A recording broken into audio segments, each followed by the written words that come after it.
क्या आप जानते हैं कि नर्क किससे कहते हैं? चलिए मैं आज आपको एक ऐसी सच्ची घटना बताने जा रहा हूँ जैसा सुनने के बाद आप भी कहोगे कि ऐसा नर्क किसी को ना मिले।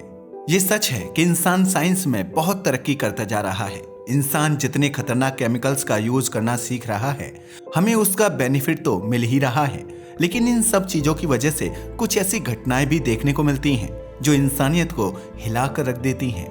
चाहे फिर वो भोपाल गैस त्रासदी हो या फिर चेरनोबिल विस्फोट।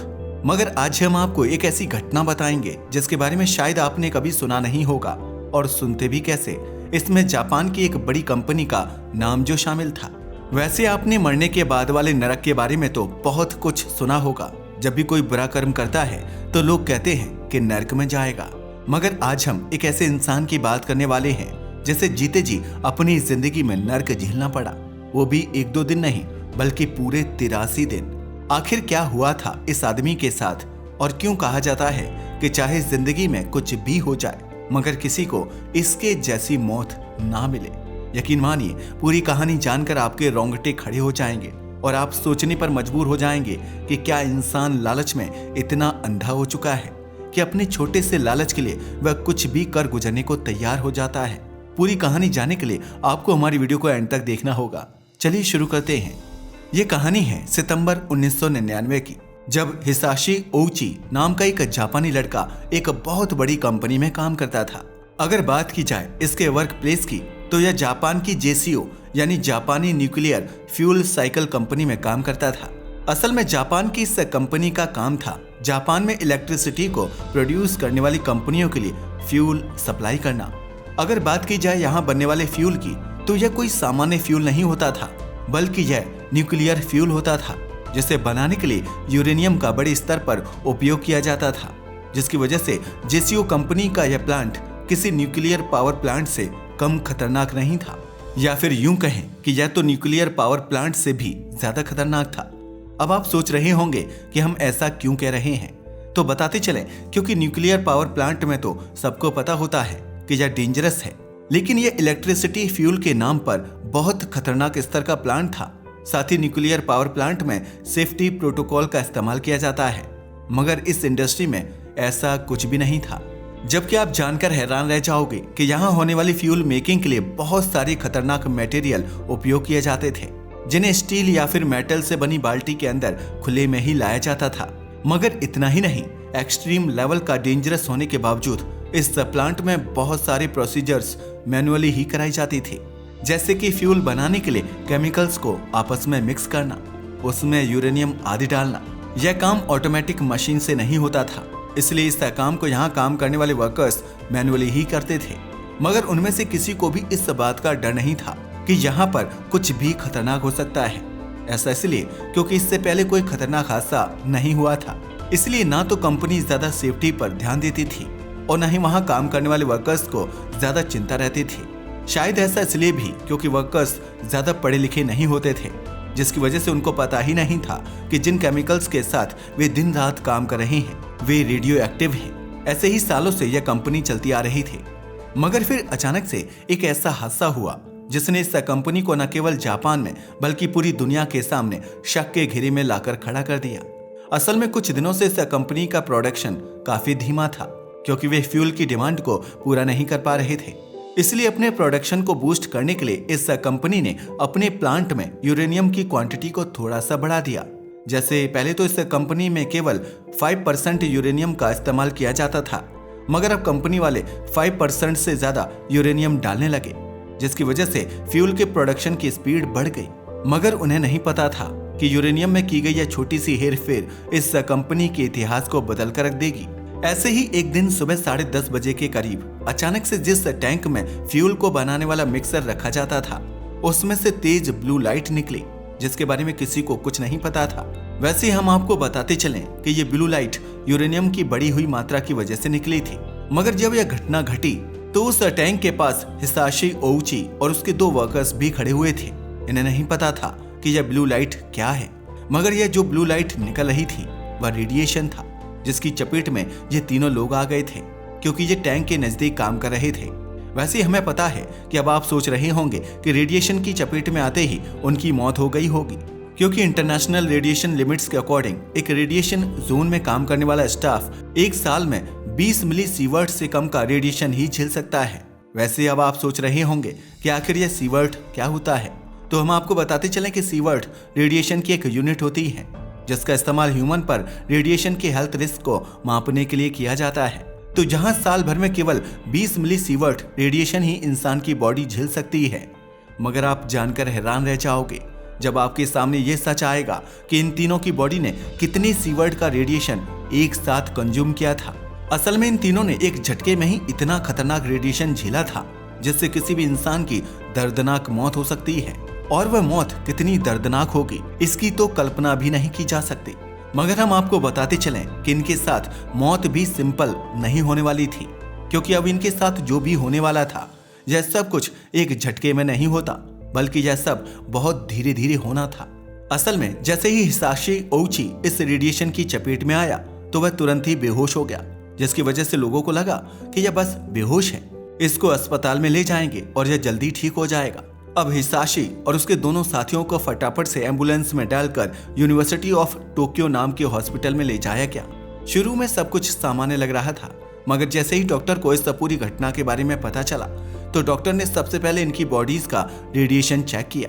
मगर जैसे ही उन्होंने रेडिएशन लेवल देखा तो डॉक्टर कमरे से ही बाहर भाग गए। ऐसा इसलिए क्योंकि जिन्हें वे सामान्य पेशेंट समझ रहे थे वे तो रेडिएशन की चलती फिरती तबाही थे। इसलिए फटाफट से डॉक्टर रेडिएशन से बचने के लिए सूट वगैरह पहनकर आए ताकि वे रेडिएशन की चपेट में ना जाएं। अब डॉक्टर की समझ में थोड़ा थोड़ा आने लगा था कि शायद इन लोगों को हम बचा नहीं पाएंगे। डॉक्टर खुद सोच रहे थे कि यह हिसाशी ओउची नाम का जो बंदा है जिसने एकदम से 17,000 मिली सीवर्ट का रेडिएशन झेला है, आखिर यह अभी तक जिंदा कैसे है। डॉक्टर अपना काम कर रहे थे, मगर अगले ही दिन बाकी के 2 लोगों की सांस रुक गई। अब केवल हिसाशी ओउची बचा हुआ था।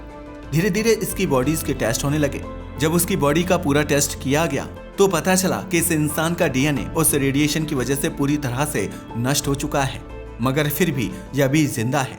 लेकिन इसका जिंदा रहना ही इसे नरक की यातना देगा, क्योंकि इसकी स्किन की सेल्स मरने लगे हैं और मरने के बाद नए नहीं बन रहे थे, जिसकी वजह से उसकी स्किन बॉडी से निकलकर झड़ने लगी थी।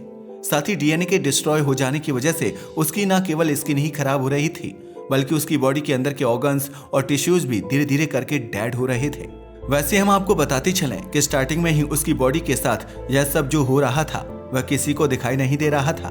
इस दर्द को केवल हिसाशी ओउची अंदर ही अंदर महसूस कर रहा था, मगर फिर उसका दर्द सबको दिखने लगा, जो अपने आप में ही दिल दहला देने वाला था। असल में 1-2 दिन के अंदर उसका शरीर बहुत ज्यादा भयानक दिखने लगा था, क्योंकि उसकी स्किन पूरी तरह से खत्म हो चुकी थी और उसकी बॉडी पर जगह जगह बड़ी बड़ी दरारें बन चुकी थी, जिनमें से ब्लड निकलने लगा था। अब उसकी बॉडी से इतना फ्लूइड और ब्लड निकल गया था कि डॉक्टर ने उसे जिंदा रखने के लिए लगातार नया ब्लड चढ़ाया। साथ ही उसे जिंदा रखने के लिए डॉक्टर ने उसकी बॉडी में नए ब्लड सेल्स भी डाले। ऐसा इसलिए क्योंकि उसकी बॉडी में नए ब्लड सेल्स बन ही नहीं रहे थे। यहाँ पर हम आपको बताते चलें कि हिसाशी ही दुनिया का वह पहला इंसान बना था जिसके शरीर में ब्लड सेल्स ट्रांसफर किए गए थे। इससे पहले ऐसा कभी किसी के साथ नहीं हुआ था। यह एक्सपेरिमेंट सबसे पहले इसके साथ ही किया गया था। इस तरह के न जाने कितने एक्सपेरिमेंट इसके साथ हुए और उसकी बॉडी के साथ नए नए एक्सपेरिमेंट लगभग 10 दिनों तक चलते रहे। मगर अब तो उसकी कंडीशन और भी वर्स्ट हो गई थी। ऐसा इसलिए क्योंकि उसकी बॉडी के मसल्स तक टूटकर अपने आप ही शरीर से अलग हो रहे थे। साथ ही उसके शरीर में बड़ी बड़ी दरारें बनने लगी थीं और उसके शरीर के एक एक अंग में इतना खतरनाक दर्द था कि जिसे वह बयान भी नहीं कर सकता था। जिसे आप इस तरह से समझ सकते हो कि उसकी बॉडी में छोटे छोटे छेद हो गए थे, जिनमें से लगातार फ्लूइड और ब्लड बाहर आ रहा था। इनफैक्ट यही नहीं, वह जब आंखें बंद करता था या पलके तक झपकाता था तो उसकी आंखों से भी खून बहता था। धीरे धीरे उसकी बॉडी के मसल्स और अंदर के ऑर्गन्स भी खत्म हो रहे थे। वह अपने आप में ही एक ऐसे भयंकर नर्क से गुजर रहा था जिसके बारे में सोचकर भी रूह कांप जाए। वैसे इसका अंदाजा आप इस बात से भी लगा सकते हैं कि उसकी बॉडी से डेली लगभग 10 लीटर फ्लूइड निकल जाता था, जिसकी वजह से उसका पूरा बिस्तर गीला हो जाता था। मगर डॉक्टर फिर भी उसे जिंदा रखने की लगातार कोशिश कर रहे थे, इसलिए वे लगातार उसकी बॉडी में नई ब्लड सेल्स और फ्लूइड की सप्लाई कर रहे थे। मगर उसकी हालत में कोई भी सुधार नहीं आ रहा था। ऐसे ही करते करते अचानक एक दिन उसका हार्ट बंद हो गया अब सबको लगा कि शायद उसे शांति मिल गई है, क्योंकि सांसें रुकने से उसकी तकलीफ दूर हो गई थी। मगर शायद उसकी किस्मत में अभी और ज्यादा यातना झेलना बाकी था। तभी हिसाशी ओउची की कहानी में एक नया ट्विस्ट आता है। असल में डॉक्टर उसे मरने नहीं देना चाहते थे, क्योंकि उनके लिए वह एक्सपेरिमेंट का जरिया बन गया था। असल में डॉक्टर उसकी बॉडी पर एक्सपेरिमेंट करके यह समझना चाहते थे कि रेडिएशन के बाद किसी इंसान को कैसे बचाया जा सकता है। हालांकि डॉक्टर को इतना तो पता था कि वे उसे बचाकर ठीक नहीं कर पाएंगे, लेकिन वे चाहते थे कि आगे अगर किसी के साथ ऐसा हादसा हो तो कम से कम उसे बचा लिया जाए। डॉक्टर उसे मरने नहीं देना चाहते थे, इसलिए उन्होंने फिर से उसे जिंदा करने की कोशिश की और इसके लिए उन्होंने उसे इलेक्ट्रिक शॉक दिया। जैसे ही उसे इलेक्ट्रिक शॉक दिया गया, वह फिर से जिंदा हो गया। मगर उसकी हालत बहुत ज्यादा खराब हो चुकी थी, क्योंकि उसका पूरा शरीर अंदर से तो छोड़ो बाहर से भी खत्म हो गया था। अब वह मरने के बाद फिर से जिंदा हुआ था तो उसके ऑर्गन्स पूरी तरह से खराब हो चुके थे। मगर जैसे तैसे करके डॉक्टर ने उसे जिंदा रखा था। कुछ दिनों तक वह डेथ बेड पर रहा। डॉक्टर ने बहुत सारे एक्सपेरिमेंट किए, मगर अब उसकी हालत इतनी ज्यादा बदतर हो चुकी थी कि उसके हाथ और पैर भी टूटकर अलग होने लगे थे।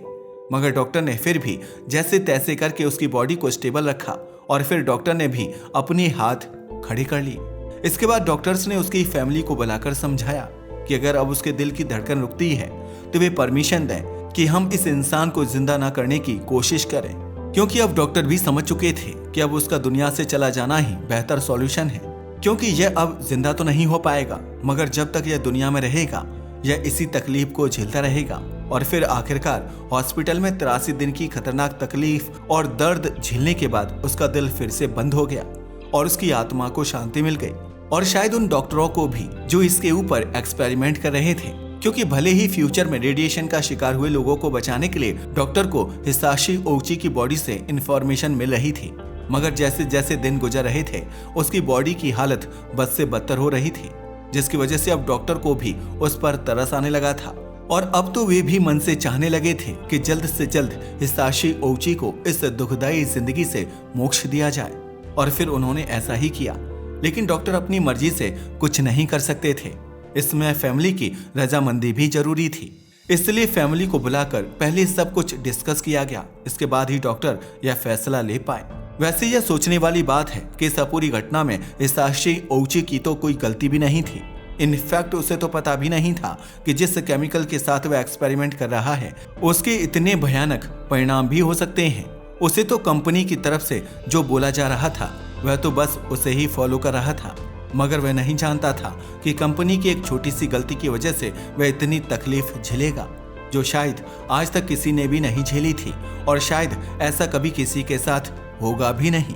लेकिन उससे ये तो क्लियर होता है कि गरीब लोगों की अमीरों के सामने कुछ नहीं चलती।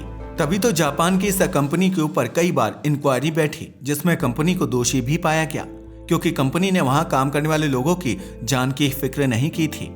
मगर फिर कुछ आर्टिकल्स ऐसे भी बाहर आए जिसमें कंपनी को नहीं बल्कि वर्कर्स को ही दोषी माना गया, जबकि यह बिल्कुल ऑब्वियस बात है कि कंपनी की ही गलती थी, एम्प्लॉय की कोई गलती नहीं थी। लेकिन कुछ आर्टिकल्स में कहा गया था कि यह वर्कर्स की गलती थी, क्योंकि उन्होंने यूरेनियम का परसेंटेज गलती से चेंज कर दिया था।